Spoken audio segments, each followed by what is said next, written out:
Eleições 2022.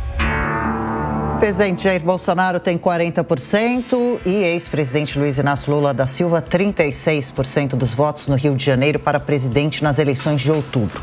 O presidente ultrapassou o ex-presidente, que recuou 3 pontos percentuais. Ciro Gomes tem 8%, Simone Tebet 5% e Soraya Tronic 1%.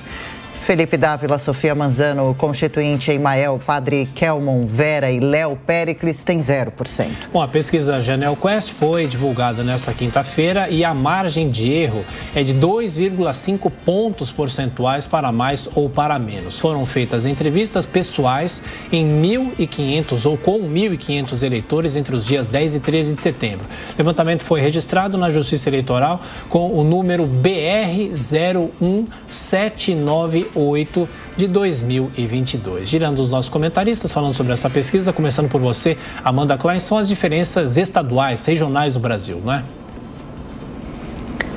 Exato, Thiago. Ontem eu conversava com um importante pesquisador que faz isso há anos e tem muita experiência nessa área, e ele me dizia o seguinte: olha, normalmente as pesquisas confirmam algumas coisas que vêm acontecendo durante a semana e confirmam o bom senso, se não, desconfie delas. E o que aconteceu na última semana, principalmente no dia 7 de setembro, um grande comício, uma campanha eleitoral, um palanque eleitoral promovido pelo presidente Bolsonaro, notadamente aonde? No Rio de Janeiro, que reuniu uma verdadeira multidão. E o que temos na pesquisa seguinte, na semana seguinte, como resultado, como reflexo disso? Justamente uma pequena dianteira do presidente Bolsonaro no Rio de Janeiro, que ainda é considerado tecnicamente um empate, porque está dentro da margem de erro, e uma dianteira também do seu candidato, que é o atual governador do estado, Cláudio Castro, que abre uma frente considerável em relação a Marcelo Freixo. A gente ainda não mostrou essa diferença, mas é uma diferença de 10 pontos. Acho que o Cláudio Castro chega a 31% contra 21% do Marcelo Freixo no estado do Rio de Janeiro. Agora, se a gente comparar esse resultado com o que aconteceu há 4 anos, em 2018, quando o presidente Bolsonaro foi eleito, ele teve 60% dos votos válidos no estado do Rio de Janeiro no primeiro turno e 68%, aumentou essa diferença para 68% no segundo turno.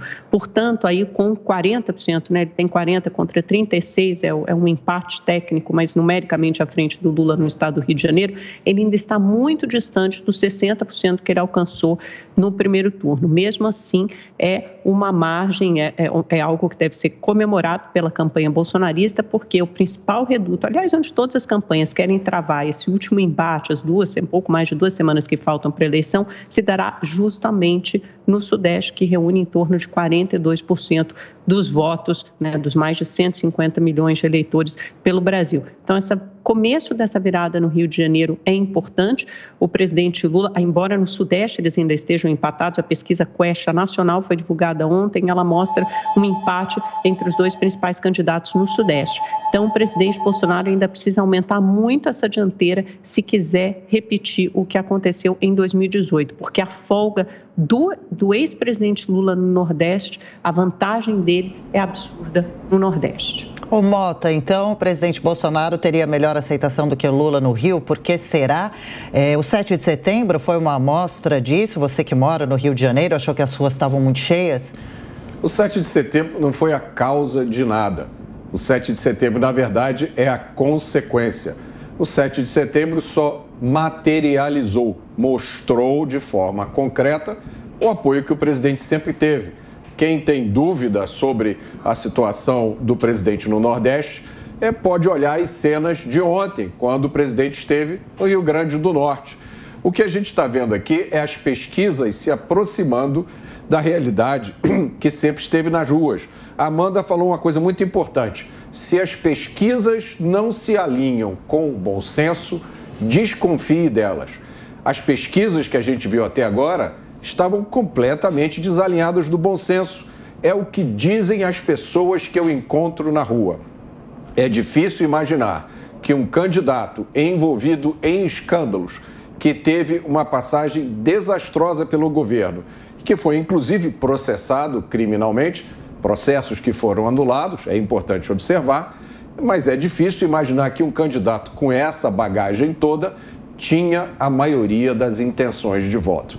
É isso que me dizem a maioria das pessoas que eu encontro nas ruas. Portanto, as pesquisas contribuem muito mais para a criação de uma narrativa do que para qualquer outra coisa. Por isso, o meu conselho aos eleitores continua o mesmo: ignorem as pesquisas, votem com a sua convicção. Posso só fazer uma ressalva? Pois não, Amanda. Perdão, só porque é importante deixar claro que as pesquisas de institutos sérios, com credibilidade, que fazem isso há muitos anos, merecem toda a atenção e tem importância e relevância sim. Qualquer aluno de ensino médio sabe que você consegue fazer uma amostragem de um universo com 2.000 entrevistados. Isso foi feito de maneira aleatória, bem controlado, com as faixas de renda, de acordo com o gênero masculino e feminino, escolaridade, etc. Então, adotando esses preceitos, esses critérios, de acordo com as divisões apontadas pelo IBGE da nossa sociedade, você consegue demonstrar isso com o universo de pelo menos 2.000 eleitores, que é o que a Quest faz, por exemplo, o que outros institutos como Datafolha e IPEC fazem também.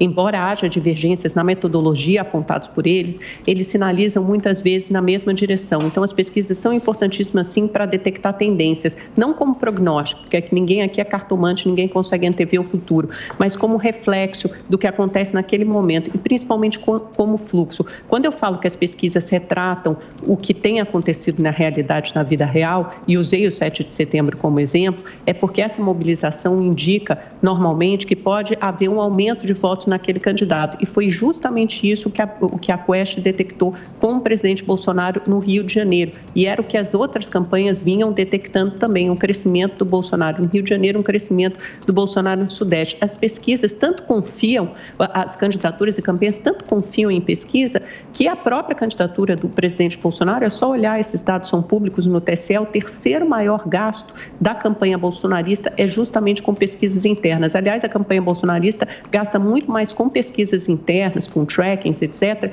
do que a campanha lulista. E por que eles fazem isso? Porque confiam nessas amostragens, porque é um instrumento, a melhor ferramenta, mais bem azeitada que tem para demonstrar uma realidade. O Datapovo, como o presidente Bolsonaro muitas vezes menciona, não detecta a realidade porque ele só reflete uma mobilização de eleitores, de apoiadores assíduos e arraigados daquele determinado candidato. Da mesma forma que um comício que o presidente Lula faz no Nordeste, que reúne milhares e milhares de pessoas, como tantos que ele já fez nessa campanha, não podem ser usados como única ferramenta para ilustrar uma realidade, porque a realidade é mais diversa. Ela é composta por diferentes gêneros, por diferentes faixas de renda, escolaridades, grupos sociais, e é isso que a pesquisa vai detectar, ao contrário de uma mobilização que naturalmente só reúne pessoas que apoiam aquele candidato e que pensam de maneira muito parecida. Elas não podem ser usadas como expressão de uma realidade que é muito mais diversa.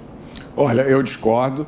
Eu acho que é muito difícil achar um aluno do ensino médio que consiga explicar como funcionam as pesquisas. Até mesmo os especialistas em pesquisas têm dificuldade de explicar como uma amostra de 2.000 pessoas, numa pesquisa feita por telefone, por exemplo. Eu já levantei essa bola aqui. Se alguém liga para você de um número desconhecido, você atende? Eu pergunto a você, eleitor, qual de vocês atende um número desconhecido, dá papo, fala sobre quem você vai votar para presidente hoje em dia? Pouca gente. Eu repito, para o eleitor, a pesquisa não tem utilidade nenhuma. A utilidade da pesquisa é para quem banca a pesquisa, porque ganha mídia. Essa foi a resposta dada por um dos especialistas em pesquisa, entrevistado por Augusto Nunes há poucos dias atrás. Para quem está fazendo uma campanha política, eu acho que tem utilidade sim, para perceber se a mensagem que está sendo usada está tendo ressonância. E aí, para encerrar esse assunto, eu vou lembrar aqui uma frase do escritor Christopher Hitchens, de 1992.